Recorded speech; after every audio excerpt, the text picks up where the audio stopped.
పల్నాడు జిల్లా నర్సరావుపేటలో ఒక కుటుంబం వినూత్నంగా నిరసనకు దిగింది. దీనికి సంబంధించిన బ్రేకింగ్ మనం చూస్తున్నాం. తమ భూమిని తమ పొలాన్ని లాక్కున్నారంటూ బాధిత కుటుంబం దీక్షకు దిగింది. పొలంలోనే దీక్షకు కూర్చున్నారు గొట్టిముక్కిల సుజాత కుటుంబం. అల్లూరి వారి పాలెంకు చెందిన వ్యక్తులు తమ పొలాన్ని ఆక్రమించుకున్నారంటూ ఆవేదన వ్యక్తం చేస్తోంది ఆ కుటుంబం. నిన్నటి నుంచి కూడా పొలంలోనే కూర్చుని ధర్నా చేస్తున్నారు. అధికారులకు ఫిర్యాదు చేసినా పట్టించుకోవడం లేదు అంటోంది బాధిత కుటుంబం.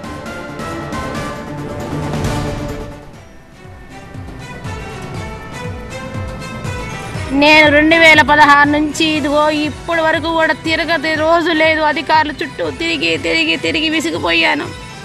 ఏ అధికారి దగ్గరికి వెళ్ళినా ఇది సబ్ డివిజన్ అయిందని రికార్డు అంతా మొబ్బిపెట్టి తప్పుడు రిపోర్టులు రాసి నన్ను అనేక రకాల ఇబ్బందులు పెట్టారు. రెవెన్యూ అధికారులు కూడా ఇది సబ్ డివిజన్ కాలేదు అని ఎన్నిసార్లు నేను ఆర్టీఐ పెట్టినా ఇవ్వలేదు. చివరిగా లోతుడి శివశంకర్ గారు ఉన్నప్పుడు ఇది సబ్ డివిజన్ కాలేదు, రికార్డు కూడా లేదని నాకు ఆర్టీఐలో ఇచ్చారు.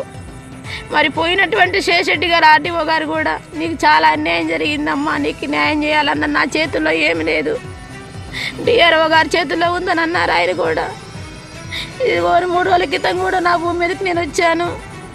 వచ్చిన ప్రతిసారి నన్ను తిట్టడం, హేళనగా మాట్లాడడం జరుగుతూనే ఉంది. మొన్న కూడా అదే జరిగింది. మానసికంగా నేను చాలా కుంగిపోయాను. వాళ్ళ మాటలకి నిద్ర మాటలు మింగాను, ఓడిపోయాను. నా భూమిని సాధించుకోలేకపోయాను. వాళ్ళు తరిపించుకుంటున్నాను బాధతో.